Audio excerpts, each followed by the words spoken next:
என்னங்க கவனிக்கிறீங்களா? திரளான கூட்டம். எதனால தெரியுமா? அற்புதங்களை குறித்து, தாங்கள் கண்ட அற்புதங்கள். ஹலோ, தாங்கள் கண்ட அற்புதங்கள். அங்கே சொல்லப்பட்டது திரளான ஜனங்கள். அடுத்த ஒரு வார்த்தை சீஷர்கள். கவனமாக கேட்க அன்பாக கேட்கிறேன். சகல அற்புதங்கள். இரண்டாவது அவங்க சொல்லுகிற வார்த்தை கவனிங்க, அவர் ராஜா. இவர் யார்? ராஜா. அடுத்து அவருக்கு மகிமை உண்டாகட்டும். 38ஆம் வசனம், மகிமை உண்டாவதாக என்று மிகுந்த சத்தத்தோடு தேவனை புகழ்ந்தார்கள். இது ஒரு பக்கம்.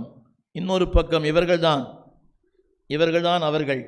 மார்க்கு சுவிசேஷம் 15ஆம் அதிகாரம், மார்க்கு சுவிசேஷம் 15ஆம் அதிகாரம் 37ஆம் வசனம்.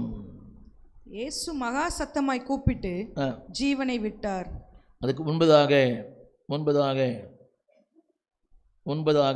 30ஆம் வசனம், 30ஆம் வசனம், உன்னை நீயே 29ஆம் வசனம். அந்த வழியாய் நடந்து போகிறவர்கள் தங்கள் தலைகளை துலுக்கி, கவனமாக கேட்கிறேன், நடந்து தலையை துலுக்கி தேவாலயத்தை இடித்து 3 நாளைக்குள்ளே கட்டுகிறவனே என்று தூஷித்தார்கள்.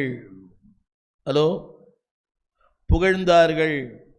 லூக்கா 19 புகழ்ந்தார்கள், மார்க்கு 15 தூஷித்தார்கள். அடுத்து 31ஆம் வசனம், திராணி இல்லை. 32 நிந்தித்தார்கள்.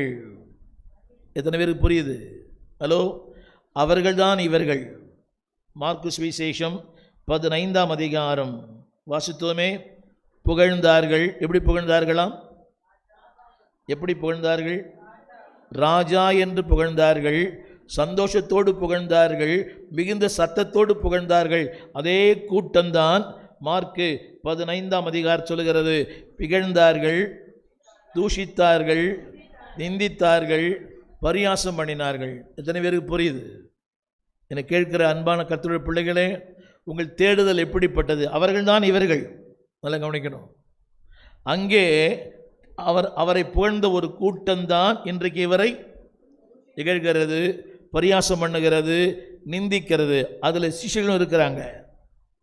வேதம் சொல்கிறது எல்லாரும் ஓடி போனார்கள், ஒரே ஒருத்தர் தவிர, யோவானை தவிர.